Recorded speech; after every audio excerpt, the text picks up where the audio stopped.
नमस्कार, मैं विवेक विराट मुदगल ज्योतिषाचार्य अपने YouTube चैनल जगदम्बा ज्योतिष में आप सबका स्वागत करता हूं। और आज की इस वीडियो में हम बात करेंगे कि लॉकडाउन 3 मई के बाद होगा क्या। परंतु उससे पहले अगर आपको वीडियो पसंद आती है तो लाइक करें, शेयर करें और सब्सक्राइब करें और बेल आइकन का बटन दबाना तो बिल्कुल मत भूलें, क्योंकि जो भी मैं वीडियो लेके आऊँगा उसका नोटिफिकेशन आप तक पहुंचेगा। तो यहां हम चर्चा कर रहे हैं, कुंडली का विश्लेषण कर रहे हैं कि 3 मई के बाद क्या होगा। क्या ग्रहों की स्थिति बदलेगी, क्या जीवन बदलेगा या बदल सकता है। तो हमें देखना होगा 4 तारीख के ग्रहों को, 4 मई 2020। और समय क्या होगा, समय लेना होगा हमें सूर्योदय का। तो सूर्योदय कितने बजे हुआ, 5:37 पर। उस समय जो ग्रहों की स्थिति है 4 मई की, उसका विश्लेषण हम करेंगे और देखेंगे कि ज्योतिष क्या कहता है। यहां कोई भविष्यवाणी वाली बात नहीं है, यहां बात है कि होने वाला क्या है, उस पर एक चर्चा है। और कैसे ज्योतिष का विश्लेषण किया जा सकता है, कुंडली का विश्लेषण किया जा सकता है। जो ज्योतिष की जानकारी रखते हैं, जो ज्योतिष में समझ रखना चाहते हैं, सीखना चाहते हैं, उनके लिए बहुत अच्छा विश्लेषण होगा। पता कर सकेंगे, जान सकेंगे कि हमें कुंडली का विश्लेषण करना कैसे होता है। तो 5 मई से पहले जो 4 मई है, उस 4 मई के जो ग्रहों की स्थिति है, मेष लगन का उदय है और भगवान सूर्य लगन पर ही उच्च के होके विराजमान है। अभी भगवान सूर्य अगर उच्च के हैं तो हमें यहां देखना है, लगन का मतलब हम स्वयं, व्यक्तित्व, हमारा जीवन, हमारा स्टेटस, हमारी प्रतिष्ठा। तो ये व्यक्तिगत अगर कुंडली की बात की जाए तो लगन का मतलब व्यक्ति से होता है, उस शरीर से होता है जो उस दिन पैदा हुआ। परंतु यह बात कर रहे हैं पूरी दुनिया और भारतवर्ष की। तो हमें काल पुरुष की कुंडली का जो सबसे पहला घर है वही लगन को मानना होगा, लगन के लिए वही मान्य है। तो लगन का मतलब होता है व्यक्तित्व, हमारा स्टेटस, हमारी उन्नति, हमारी प्रतिष्ठा, हमारी नेतृत्व क्षमता। ये सब हम पहले घर से विचार करते हैं, फर्स्ट हाउस से। और वहां कौन विराजमान है, सूर्य उच्च के। और सूर्य इन सब चीजों के कारक हैं, किसके, प्रतिष्ठा के, नेतृत्व क्षमता के और जीवन के, एनर्जी के। इसका मतलब उन्नति अवश्य होगी, प्रतिष्ठा अवश्य बढ़ेगी और इसके साथ साथ हर सुख सुविधाओं को हम अर्जित कर पाएंगे। परंतु कब, अब यहां देखना अनिवार्य है कि भगवान सूर्य कहां के स्वामी हैं। तो भगवान सूर्य स्वामी है पंचम के, यानी कि पंचम स्थान किस चीज को दर्शाता है, ज्ञान को, बुद्धि को, विवेक को। तो हमें ज्ञान का प्रयोग करना है, बुद्धि का प्रयोग करना है और उसके साथ साथ उसका प्रयोग करते हुए हम अगर चलेंगे तो निश्चित रूप से ये सब प्रतिष्ठा जो जा चुकी है, जो धूमिल हो चुकी है, जो जीवन अंधकारमय बन चुका है इस कोरोना वायरस और लॉकडाउन की वजह से, हम इसको पार पा सकते हैं। परंतु हमें विवेक का परिचय देना होगा।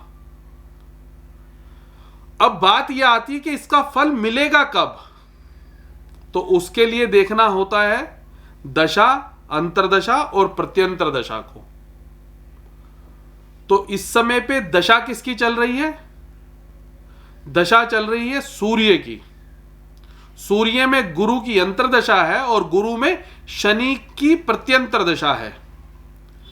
अब यह देखना है कि सूर्य स्वामी है पंचम के, इसका मतलब ज्ञान, बुद्धि, विद्या सब है हमारे पास, विवेक सब है हमारे पास, और वो उच्च के होके लगन में विराजमान है।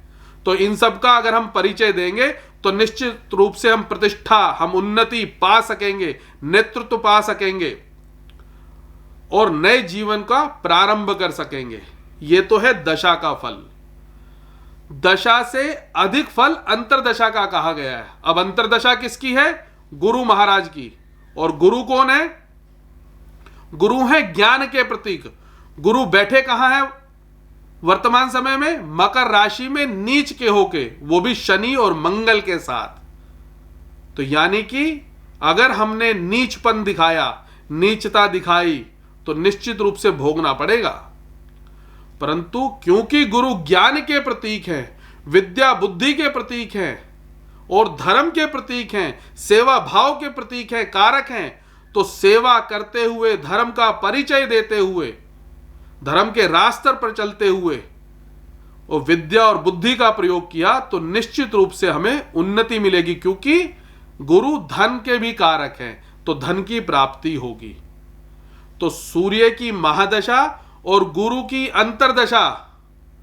अब बात करते हैं प्रत्यंतर दशा की, क्योंकि दशा से अधिक फल अंतरदशा का और अंतरदशा से अधिक फल प्रत्यंतर दशा का।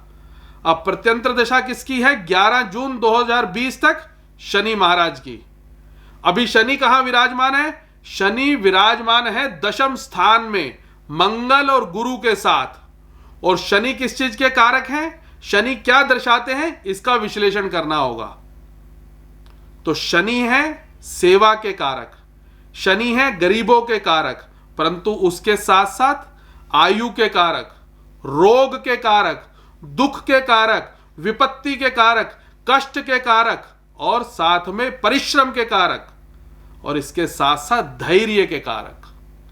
इसका अर्थ यह हुआ, अगर हम धैर्य पे चले, अगर हमने सेवा करी, हमने परिश्रम किया, तो निश्चित रूप से इस दुख, इस विपत्ति, इस कष्ट, इस रोग से हम पार पा जाएंगे, निश्चित रूप से पा जाएंगे, क्योंकि शनि मकर राशि के स्वराशि होकर बैठे हुए दशम स्थान में। और दशम स्थान क्या दर्शाता है? कर्म दर्शाता है। परंतु शनि के लिए कहा गया है कि शनि मेहनत कराते हैं, परिश्रम करवाते हैं। अगर बेईमानी करी तो शनि का कष्ट भी भोगना पड़ता है। इसी बेईमानी के कारण, इसी लोभ के कारण हमें यह दिन देखना पड़ा जो महामारी का दिन पूरी दुनिया देख रही है। शनि मेहनत के साथ, कष्ट के साथ, दुख और विपत्ति के साथ जब बाहर निकालते हैं तो कहीं ना कहीं हमें वर्चस्व की प्राप्ति कराते हैं, उन्नति की प्राप्ति कराते हैं। तो इसका अर्थ यह हुआ कि उन्नति होगी, निश्चित रूप से होगी, परंतु हमें धैर्य का परिचय देना है, त्याग का परिचय देना है, सेवा का परिचय देना है, सद्भाव का परिचय देना है।